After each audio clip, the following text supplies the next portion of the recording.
Lihat berita-berita katanya tidak akan pernah kembali sama lagi. Jadi virus corona ini membuat keadaan dunia, kehidupan tidak normal lagi. Normal seperti yang sekarang. Nanti ada suatu equilibrium baru, kehidupan yang normal yang lain. Tingkatannya berbeda. Saya bayangkan kenapa kita dalam Tuhan hidupnya begitu-begitu saja. Kita diserang oleh virus, bisa merubah kehidupan kita. Sekarang orang pakai masker nggak bisa keluar, tapi virus rohani sering mengotori kita. Bahkan yang tadi bukan kita maju dalam rohani, seringkali kita makan daun dalam rohani, mundur dalam rohani. Itu yang saya bilang, Tuhan, ini semua terjadi. Dan kondisi saat kita pasca, seumur hidup saya baru saat ini seperti ini merasakannya. Kita tahu kematian Yesus itu untuk kita, amin. Kematian Kristus adalah karya keselamatan yang agung. Kematian Kristus sudah dinubuatkan, penggenapan dari janji Tuhan. Kematian Kristus juga merupakan bukti ketaatan Yesus, kerendahan hati Yesus, sehingga rela mati di Golgota, sedangkan dia sendiri adalah Allah. Juga kematian Kristus menyatakan bahwa dia manusia 100% dan dia juga Tuhan. Kematian Kristus terjadi pertukaran di Golgota. Bagi kita terjadi pertukaran. Kita yang harusnya mati, kita peroleh kehidupan karena dia mati menebus segala dosa kita. Kita yang terhina, kita orang hina, sering melakukan perbuatan hina, melakukan hal yang tidak benar. Dia menggantikan kita, dia dihina supaya kita dimuliakan. Kita yang sering sakitan, apalagi karena wabah penyakit, tapi tahukah saudara, dia telah menggantikan sakit kita di Golgota supaya kita memperoleh kesembuhan. Dia yang kaya rela menjadi miskin supaya kita yang miskin menjadi kaya. Kita yang hina, yang ditolak, bahkan sering ditolak orang tua, ditolak bos, ditolak orang-orang sekitar kita. Dia yang agung, rela ditolak, supaya kita boleh diterima. Supaya Bapa menerima kita.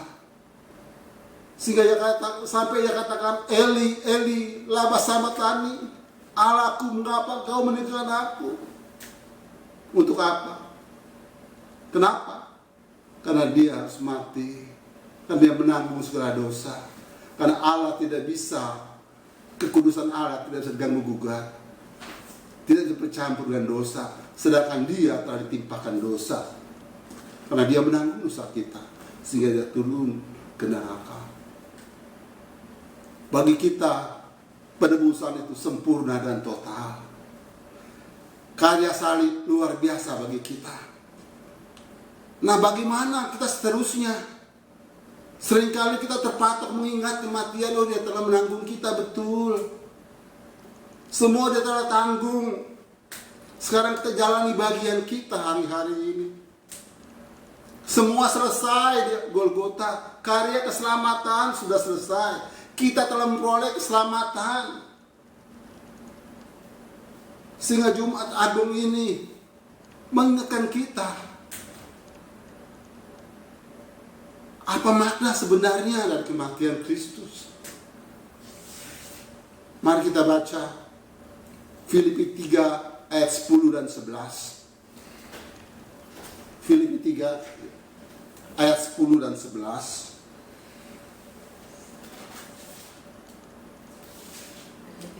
Filipi 3 ayat 10. Yang ku kehendaki ialah mengenal Dia yang kuat dan mengenal Dia dan kuasa kebangkitannya dan persekutuan dalam penderitaannya, di mana aku menjadi serupa dengan Dia dalam kematiannya. Oke, jadi sini kita lihat Paulus saat sudah selamat, dia mau mengerjakan keselamatannya. Dia katakan, ya apa yang ku kehendaki, pertama mengenal Dia. Yang kedua, mengenal kuasa kebangkitannya. Yang ketiga, bersekutu dalam penderitaannya supaya menjadi serupa dengan Kristus. Terakhir kita ayat 11-nya itu luar biasa. Ulangi ayat 11-nya. Supaya aku akhirnya beroleh kebangkitan dari antara orang mati. Ini kita sudah diselamatkan, tapi untuk mengerjakan keselamatan masih panjang. Supaya aku beroleh kebangkitan dari orang mati. Supaya kita dapat peroleh hidup kekal. Hidup kekal yang sesungguhnya. Kita harus mengenal Bapa, mengenal kuasa kebangkitannya, dan bersekutu juga dalam penderitaannya. Kita seringkali mengenal Tuhan, seringkali kita ajarkan mengenal Tuhan.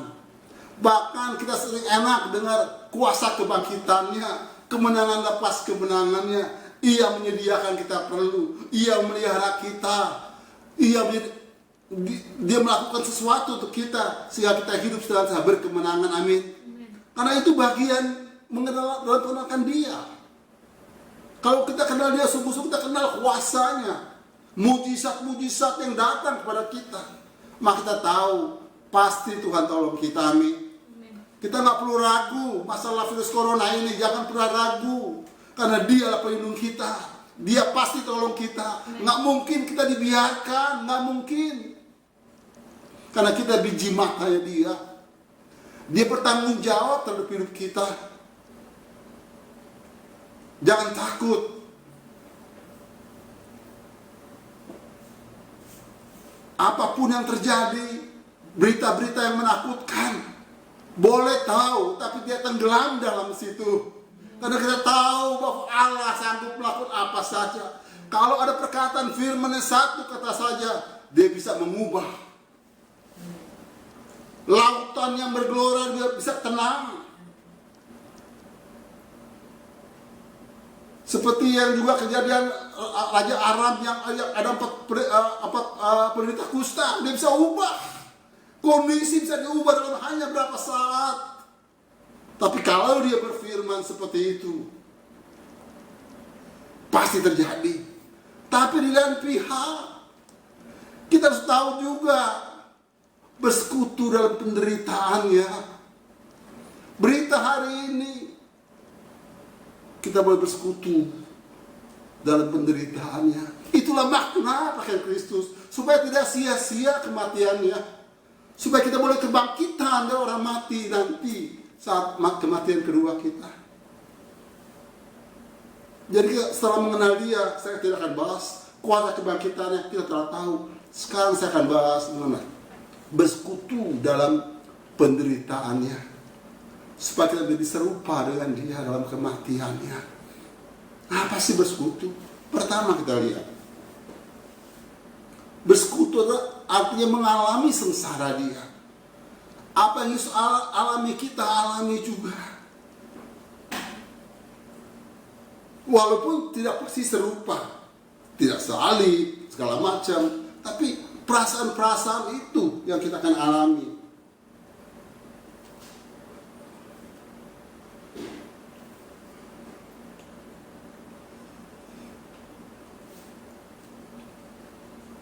Yang pertama adalah untuk bersekutu dalam penderitaannya supaya menjadi serupa dalam kematiannya.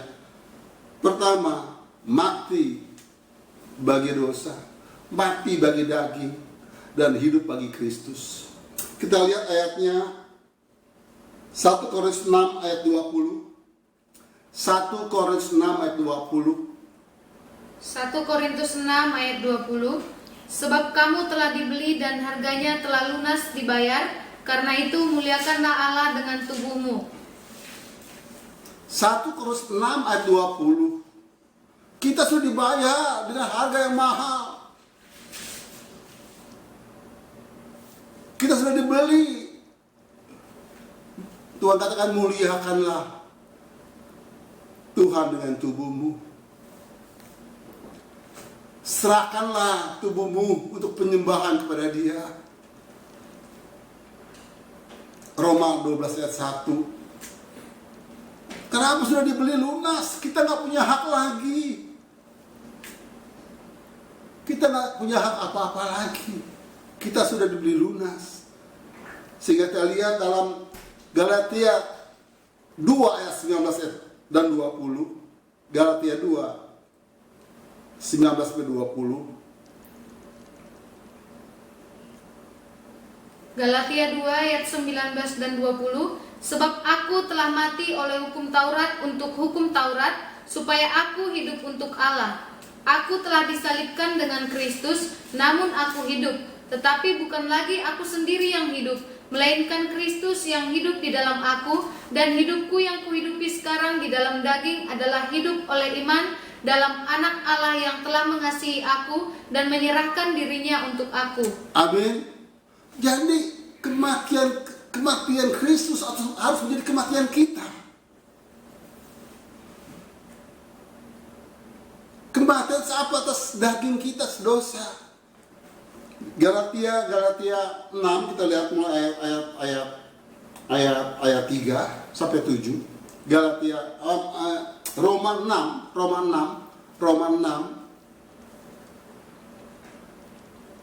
6 ayat 3. Atau tidak tahukah kamu bahwa kita semua yang telah dibaptis dalam Kristus telah dibaptis dalam kematiannya? Dengan demikian kita telah dikuburkan bersama-sama dengan Dia oleh baptisan dalam kematian, supaya sama seperti Kristus telah dibangkitkan dari antara orang mati oleh kemuliaan Bapa, demikian juga kita akan hidup dalam hidup yang baru. Sebab jika kita telah menjadi satu dengan apa yang sama dengan kematiannya, kita juga akan menjadi satu dengan apa yang sama dengan kebangkitannya. Karena kita tahu bahwa manusia lama kita telah turut disalibkan, supaya tubuh dosa kita hilang kuasanya, agar jangan kita menghambakan diri lagi kepada dosa. Sebab siapa yang telah mati, ia telah bebas dari dosa. Amin. Jadi kita harus salibkan tubuh kita dalam pengertian tadi, keinginan daging kita harus disalibkan hari lepas hari. Maka Tuhan katakan, setiap hari sangkal diri dan pikul salib. Matikan, salibkan keinginan daging kita hari lepas hari. Nggak gampang memang. Tapi kalau kita mau tadi dibangkitkan bersama dengan Kristus, mau nggak mau itu harus dilakukan. Karena kita tahu, kita lihat kenapa harus menderita. Roma 8, 17, 18. Kenapa sih mesti ikut penderitaan Kristus tadi? Roma 8, 17 sampai 18. Roma 8 ayat 17 dan 18. Dan jika kita adalah anak, maka kita juga adalah ahli waris.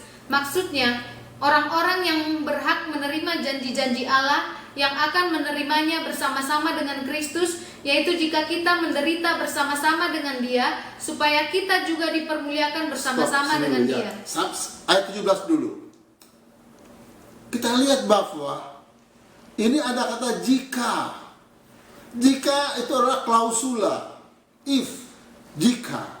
Jadi kalau kita mau dimuliakan tadi dalam kehidupan kekal yang sebenarnya, mau nggak mau, siapapun harus, artinya mau nggak mau wajib kita menderita dengan Kristus.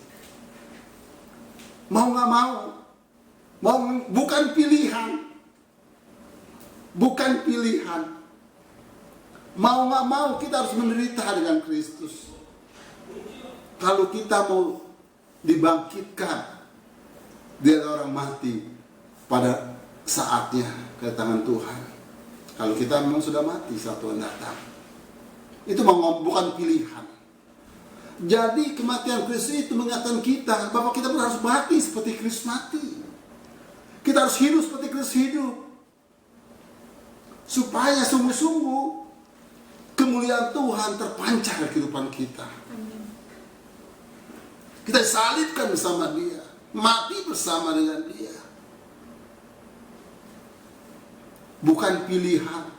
Penderitaan, kesengsaraan bukan pilihan, tapi kewajiban bagi orang pengikut Kristus. Kita nggak perlu takut dengan penderitaan, karena kekuatan Tuhan ada dalam kita. Amin. Roh Kudus memimpin kita. Seperti saya katakan tadi, mulai kuasa kebangkitan itu udah pasti. Udah pasti, berkat itu udah pasti. Kalau kita lihat, di mana sih berkat mujizat dilakukan? Pada saat mana dia lakukan?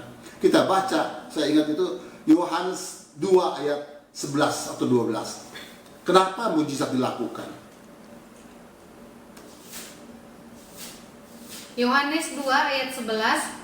Hal itu dibuat Yesus di Kana yang di Galilea sebagai yang pertama dari tanda-tandanya, dan dengan itu ia telah menyatakan kemuliaannya dan murid-muridnya percaya kepadanya. Amin. Jadi untuk yang baru kenal Tuhan, untuk baru percaya kepada Tuhan, mujizat itu dilakukan. Sehingga banyak pas mujizat dilakukan, banyak orang ngikut Yesus.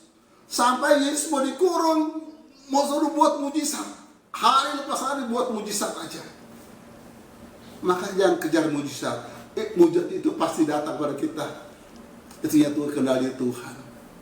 Bukan itu yang kita butuhkan. Walaupun kondisi sekarang kita tidak butuh mujizat untuk diri kita, untuk bangsa kita ya, tapi pribadi kita lebih mau menyenangkan Tuhan. Kenapa? Mujizat diperlukan bagi orang, untuk orang percaya kepada Tuhan. Murid-murid Yesus, coba siapa murid Yesus yang terima mujizat? Rasul-rasul mana yang terima mujizat?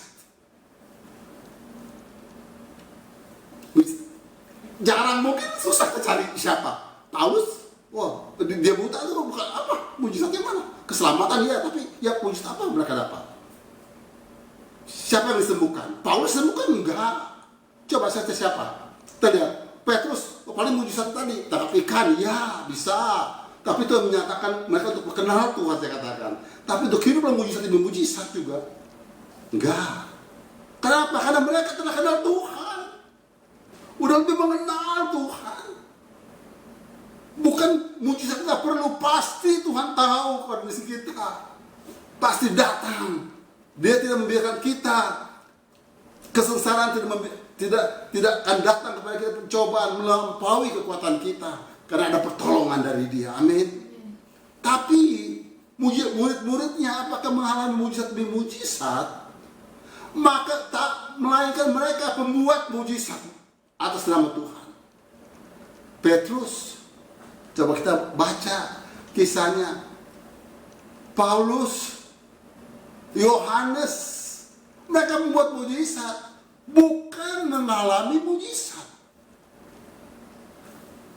Jadi beda cara, karena kita mau hidup seperti Yesus, ada hidup membuat mujizat bagi orang lain. Makanya kalau kita sungguh-sungguh bersama dengan Kristus, kita nggak khawatir nih mau jadi apa, karena kita tahu ada kuasa dalam kita. Kita bisa buat mujizat. Kalau Tuhan suruh pasti jadi. Biar untuk bangsa ini, bisa untuk tenangkan ini, kalau kita berdoa sungguh-sungguh, datang kepada Tuhan dan mengkehendak Tuhan, juga bisa redah. Apa yang mungkin bagi Tuhan? Semua sangat mungkin bagi Dia. Sangat mungkin. Tapi masalahnya bukan itu. Murid-murid itu gak mengejar mujizat. Mereka pembuat mujizat dalam nama Tuhan.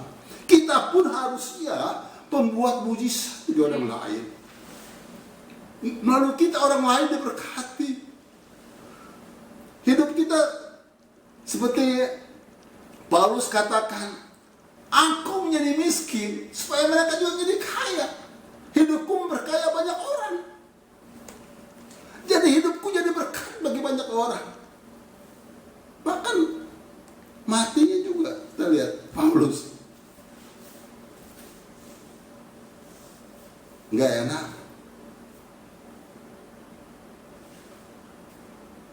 penderitaan untuk dimuliakan bersama-sama dengan Dia.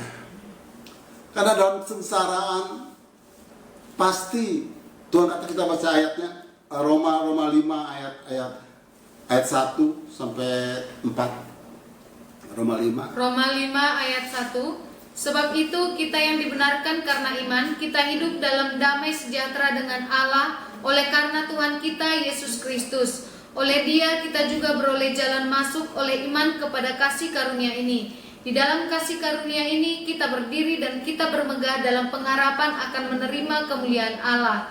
Dan bukan hanya itu saja, kita malah bermegah juga dalam kesengsaraan kita, karena kita tahu bahwa kesengsaraan itu menimbulkan ketekunan. Iya. Amin. Kita lihat ayat ini, ya, bahwa kesengsaraan kita menimbulkan ketekunan. Bahwa masalah itu, sengsara itu, penderitaan itu merupakan kasih karunia. Jadi ini ada urutannya.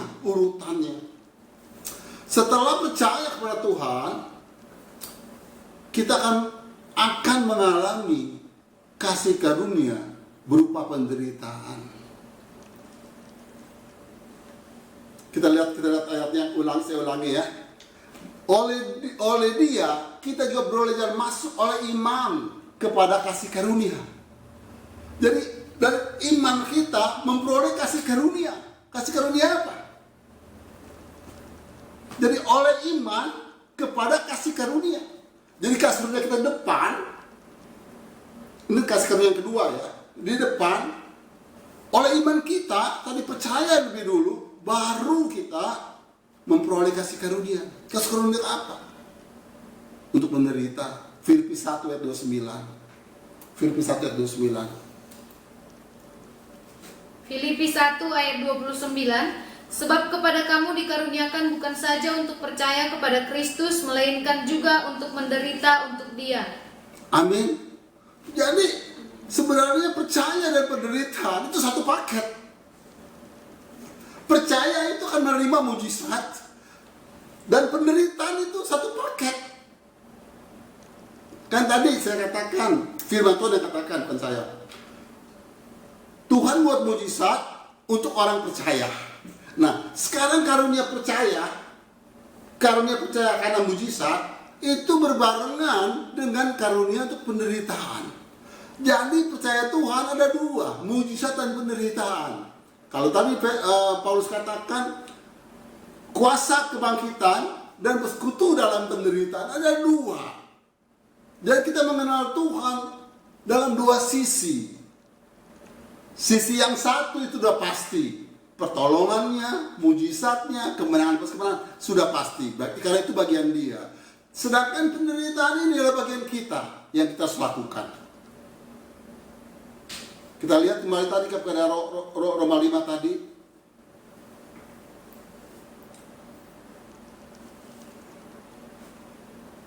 Ayat 3 tadi, ya, Roma 5. Ayat 3, dan bukan hanya itu saja, kita malah bermegah dalam kesengsaraan kita. Kenapa orang sengsara kok bermegah? Karena kita tahu bahwa kesengsaraan itu menimbulkan ketekunan. Ketekunan bahasa aslinya itu hupomone. Itu ketabahan, kesabaran, keteguhan iman dalam menghadapi penderitaan. Tetap bukan apa kita teguh iman kita. Kita percaya Allah sanggup melakukan mujizat. Allah sanggup menolong kita. Kita teguh iman kita. Allah mengendalikan semuanya. Tidak satu pun di bawah kolong langit ini di luar kendali Tuhan. Kita nggak perlu takut. Kita nggak perlu takut. Sehingga kita tekun. Kita tahu ada pengharapan. Kondisi ini orang bilang gak ada pengharapan, tapi dalam Tuhan itu ada pengharapan. Saya nggak tahu sampai kapan virus corona ini. Karena virus corona ini menggoncang semuanya, ekonomi dan seluruh dunia berantakan. Tapi saya tahu semua dalam kendali Tuhan, amin. Kita tahu Tuhan bekerja dalam hal ini. Ada maksud dan tujuannya. Dan itu baik bagi kita. Amin. Karena Tuhan gak pernah salah. Dia gak pernah salah membiarkan ini semua terjadi di bangsa kita, bahkan di dunia ini. Karena ini artinya Tuhan ada tujuan global. Ada tujuan global. Terus selanjutnya, yang kedua, untuk bersekutu dengan penderitaan Kristus harus rubah cara atau gaya hidup kita. Kita lihat ayatnya, rubah cara gaya hidup kita. 1 Petrus 1 ayat 18 dan 19. 1 Petrus 1 ayat 18 dan 19. Sebab kamu tahu bahwa kamu telah ditebus dari cara hidupmu yang sia-sia yang kamu warisi dari nenek moyangmu. Itu bukan dengan barang yang fana, bukan pula dengan perak atau emas, melainkan dengan darah yang mahal, yaitu darah Kristus yang sama seperti darah anak domba yang tak bernoda dan tak bercacat. Jadi kematian Kristus, kalau kita mau bersekutu dengan kematiannya, dalam penderitaannya, kita juga harus merubah cara hidup kita. Karena dia merubah, dia datang, dia mati untuk merubah kita. Mati untuk cara hidup kita yang fana, yang ikut nenek moyang, yang sia-sia. Tadi dikatakan di ayat 18, sebab kamu tahu bahwa kamu telah ditebus dari apa? Selain dari dosa tadi, cara hidup kita. Cara hidup kita nih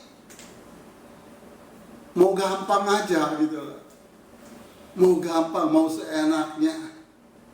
Tuhan mau merubah kita. Dia tebus itu semua. Cara hidup kita yang tidak mengindahkan Tuhan, dia tebus. Dia mau berubah.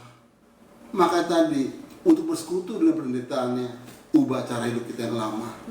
Hidup gaya hidup kita yang lama. Apa sih gaya hidup itu? Itu dari karakter kita. Memang susah sih, tapi bagi Tuhan dan di dalam Tuhan, hari lepas hari ada perubahan. Amin. Jadi gaya hidup yang kedua. Yang tadi dosa, yang kedua gaya hidup kita diubah oleh Tuhan.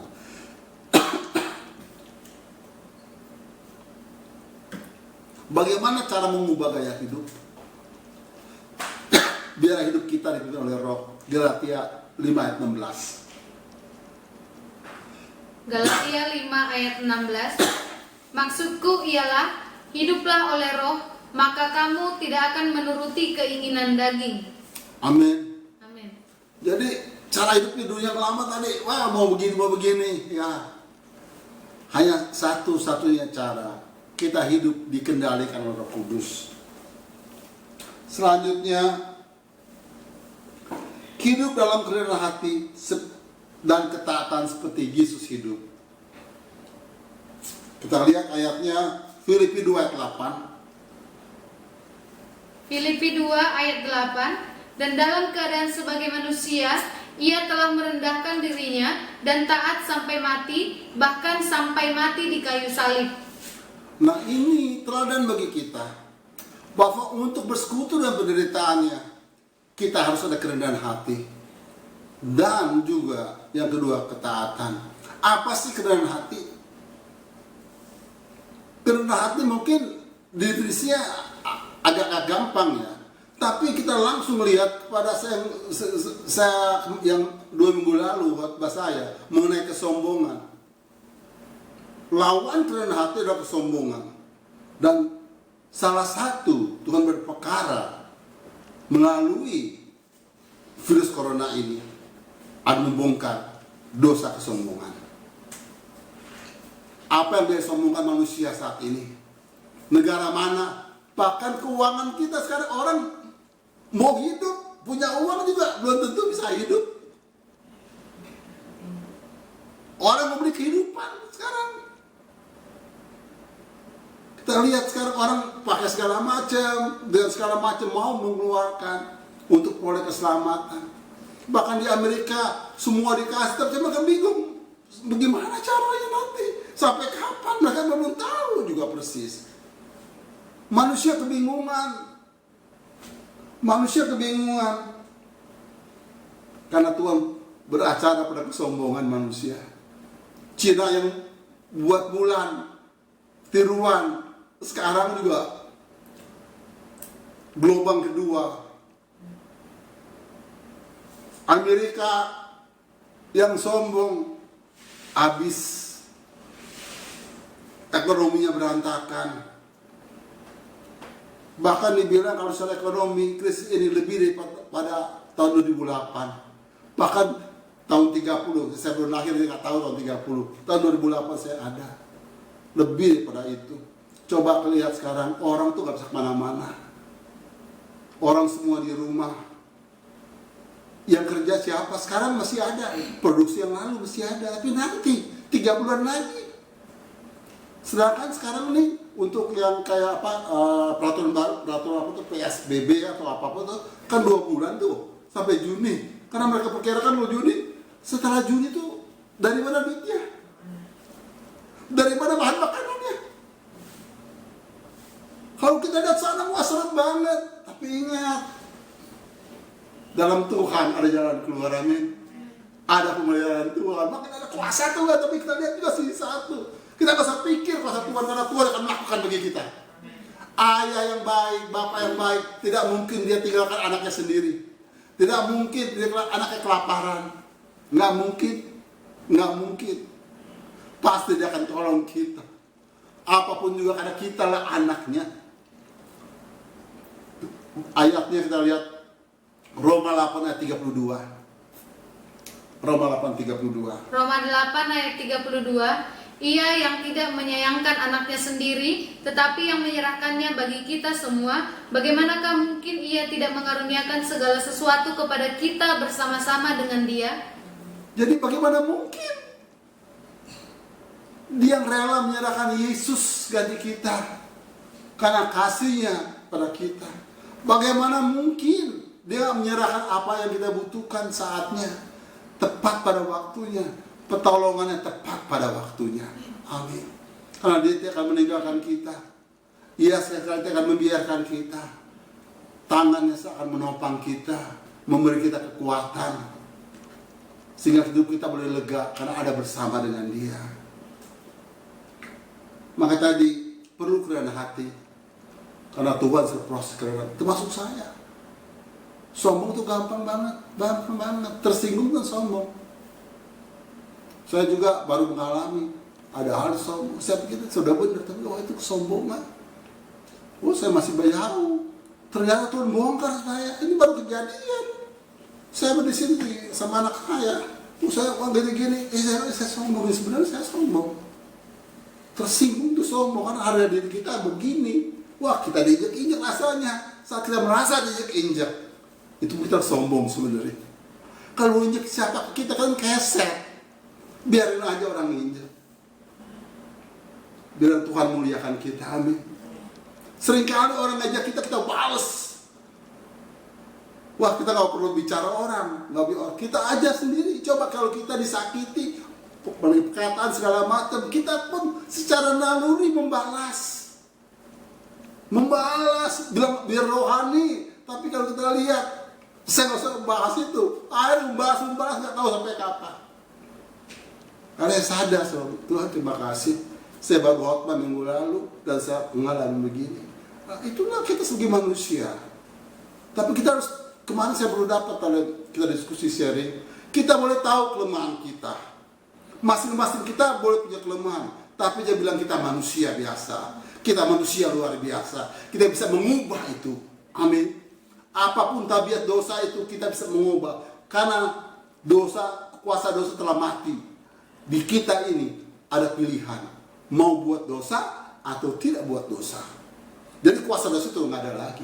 Kalau kita bisa melakukan dosa, karena kita dikendalikan oleh dosa, masih mau dikendalikan oleh dosa. Sebenarnya nggak bisa dikendalikan kita lagi, karena kuasa dosa itu tidak ada lagi kita. Kematian Kristus telah menghilangkan itu. Kita bebas. Tapi kita mau kemana, ikut mana? Boleh sadar, iya ya. Saya pikir saya sudah lepas sebagai kesombongan, tapi ternyata enggak. Ego masih tinggi. Kesombongan itu ego. Penyangkalan diri apa sih? Penyangkalan ego. Kalau dengan diri apa? Ya, penyakalan diri ya. Oh, mesti dong penyakalan diri kan. Tapi kalau penyakalan ego baru kita ngerti, oh iya ya ego ya. Kalau ego itu kan egois kita itu loh, yang mau bergerak. Kalau penyakalan diri seolah diri kita ini tenang aja ya. Oh, penyakalan diri, oh pengendalian diri, oh biasa penguasaan diri kan gitu. Tapi kalau penyakalan ego, karena manusia egonya bahaya, keakuan ini loh. Maka Tuhan mematikan keakuanmu. Karena kita ini kasar, kita sudah ditebus. Biarlah Dia yang dimuliakan dalam hidup kita. Amin. Nah, selanjutnya kita lihat lagi bagaimana bersekutu dalam penderitaan supaya menjadi sama dengan itu, dengan kematiannya. Sangkal diri dipikul salib. Kita baca ayatnya. Ini luar biasa ayatnya. Lukas 9, 23 dan 24. Kita sering mendengarnya. Lukas 9, 23, 24. Lukas 9 ayat 23, katanya kepada mereka semua, setiap orang yang mau mengikut aku, ia harus menyangkal dirinya, memikul salibnya setiap hari dan mengikut aku. Karena barang siapa mau menyelamatkan nyawanya, ia akan kehilangan nyawanya. Tetapi barang siapa kehilangan nyawanya karena aku, ia akan menyelamatkannya. Amin. Kita perhatikan, kita sering bahas mengenai sangkal diri pikul salib. Saya tidak akan bahas lagi. Tapi kita sangat bahas ayat 24. Ayat 24. Ayat 24. Karena barang siapa mau menyelamatkan nyawanya, ia akan kehilangan nyawanya. Tetapi barang siapa kehilangan nyawanya karena aku, ia kecil akan menyelamatkannya. Apa sih ia kecil? Berarti perbuatan kita menyelamatkan kita. Makanya baru saya mengerti kenapa di Yakobus menulis kebenaranmu itu juga perbuatanmu juga merupakan kebenaran. Kita lihat ayatnya, Yakobus 2 ayat 21 mulai 21. Yakobus 2 ayat 21. Yakobus 2 ayat 21, bukankah Abraham bapa kita dibenarkan karena perbuatan-perbuatannya?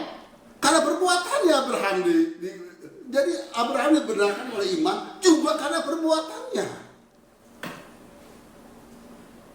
Makanya pikul salib sangkal diri. Karena kita melakukan itu, kita dibenarkan karena itu.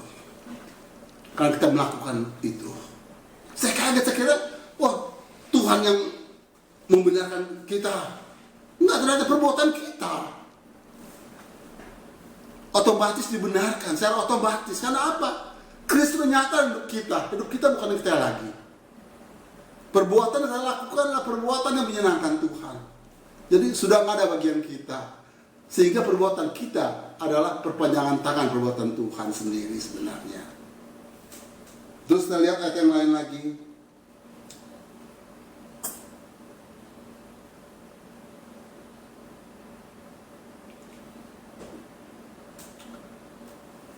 Yang selanjutnya adalah Yohanes 1 Yohanes 3 ayat 16. 1 Yohanes 3 ayat 16, demikianlah kita ketahui kasih Kristus, yaitu bahwa Ia telah menyerahkan nyawanya untuk kita, jadi kita pun wajib menyerahkan nyawa kita untuk saudara-saudara kita. Amin. Jadi Yesus tuh, kita telah ada di Yesus. 1 Yohanes 2 ayat 6. Yesus telah menyerahkan nyawanya bagi kita. Di sini firman katakan, demikian kita ketahui kasih Kristus itu bahwa Ia telah menyerahkan nyawanya untuk kita. Perhatikan kata-katanya. Jadi kita pun wajib. Nggak ada pilihan, jadi bukan pilihan. Kita pun wajib menyerahkan nyawa kita untuk saudara kita. Ini wajib. Bukan pilihan, mau atau nggak mau. Wajib. Kayak tadi penderitaan wajib. Menyerahkan diri bagi orang lain wajib. Artinya menjadi berkat bagi orang lain itu suatu wajib, mau nggak mau harus lakukan. Enak nggak enak, kursi suka atau nggak suka, mesti lakukan, wajib.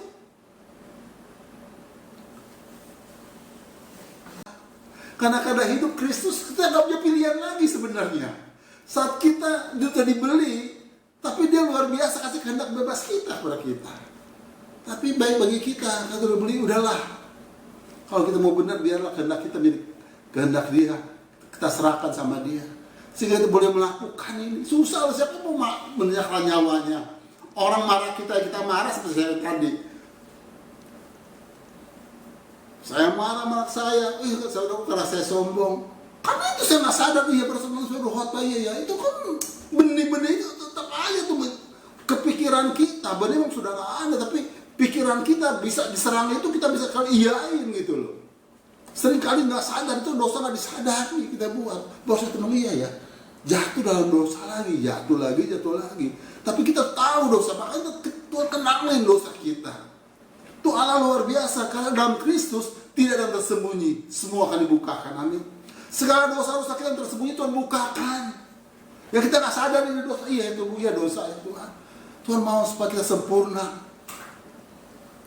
supaya kita boleh dibangkitkan dari orang mati, dari antara orang mati pada waktunya bersama dengan Kristus. Nah, terus apalagi kita nyawa kita untuk orang lain? Nyawa artinya ini kita jadi berkat bagi orang lain. Makanya apa yang kita miliki, pikiran kita untuk orang lain, biar orang lain bisa diselamatkan. Apalagi saat ini kalau kita lihat, kalau jemaat kita, ada beberapa jemaat kita lihat dalam kondisi mereka virus corona, kerjaan nggak ada, mereka di kampung lagi pulang, ada gimana, ada berapa? Coba bagaimana kita melihatnya? Mesti ada kasih kita. Bagaimana menolong mereka? Mereka juga biji mata Allah.